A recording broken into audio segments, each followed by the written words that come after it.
امریکی ٹیلی vision CNN نے اپنے معروف اینکر کرس کومو کو غیر معینہ مدت کے لیے اپنے چینل سے معطل کرنے کا فیصلہ کیا ہے۔ کرس کومو پر الزام تھا کہ انہوں نے نیو یارک کے سابق گورنر اور اپنے بھائی اینڈریو کومو کی مدد کرنے کی کوشش کی ہے، جن پر جنسی ہراسانی کے الزامات تھے۔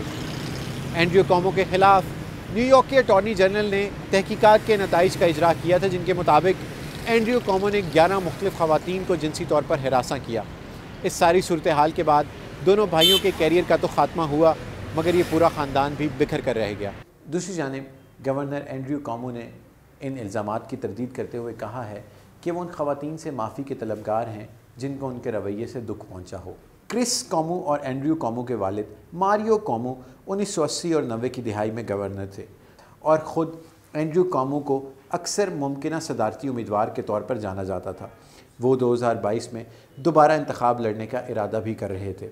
لنزی بوئلن پہلی خاتون ہیں جنہوں نے نیو یارک کے گورنر اینڈریو کومو کی جنسی ہراسانی کے خلاف آواز بلند کی، اور جس کے نتیجے میں بالآخر ان کا سیاسی کیریئر تباہ ہو گیا۔ بوئلن کہتی ہیں کہ بدسلوکی کی حوصلہ افزائی کرنے والے ماحول کی وجہ سے دفتری نظام مفلوج ہو کر رہ گیا تھا۔ 2018 میں انہوں نے استعفیٰ دے دیا اور کہا کہ میرے صبر کا پیمانہ چھلک چکا تھا، حالات میرے لیے تلخ سے تلخ تر ہو گئے تھے۔ بوئلن کو ضلع مینہٹن کی صدر بننے کے لیے اپنی سیاسی مہم شروع کیے ابھی 2 ماہ ہی ہوئے تھے۔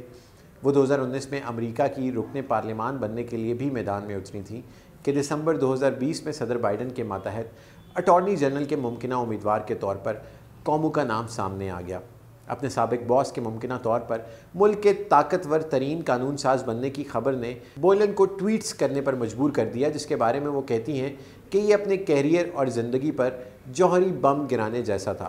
انہوں نے اپنے ٹویٹر پر لکھا کہ گورنر اینڈریو کومو نے ان کو جنسی طور پر ہراساں کیا اور بعد ازاں 165 صفحات پر مشتمل رپورٹ جاری کی گئی۔ تحقیقات اس نتیجے پر پہنچی کہ گورنر نے نیو یارک کی کئی موجودہ اور سابق ریاستی ملازمین کو جنسی طور پر ہراساں کیا، جس میں دیگر چیزوں کے علاوہ ناپسندیدہ انداز اور بغیر رضامندی کے چھونا شامل ہے۔ اس کے ساتھ ساتھ انہوں نے متعدد ناپسندیدہ معنی خیز تبصروں کے ذریعے ایسا ماحول پیدا کیا جس میں خواتین کے لیے کام کرنا نہایت تکلیف دہ تھا۔ اس ساری صورتحال کے نتیجے میں بالآخر امریکہ میں ڈیموکریٹک پارٹی کے اہم ترین اراکین میں سے ایک اینڈریو کومو کو استعفیٰ دینا پڑا، جس سے نہ صرف ان کی بطور گورنر 10 سالہ اننگز کا خاتمہ ہو گیا، بلکہ 50 برسوں پر محیط ان کے خاندان کی سیاسی وراثت بھی بری طرح تباہ ہو کر رہے گی۔ رپورٹ میں 11 خواتین کو جنسی طور پر ہراساں کرنے اور دفتر کے زہریلے ماحول کا تفصیل سے ذکر کیا گیا، جہاں بنیادی اخلاقیات پر گورنر سے وفاداری کو ترجیح حاصل تھی۔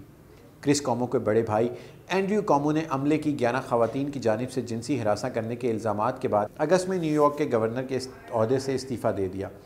نیو یارک کے اٹارنی جنرل کی طرف سے اس کیس کی جاری کردہ تفصیلی رپورٹ کے مطابق کرس کومو نے اپنے بھائی کو بچانے کے لیے ان کے عملے کے مختلف لوگوں سے کالز اور میسیجز پر رابطہ قائم کیا۔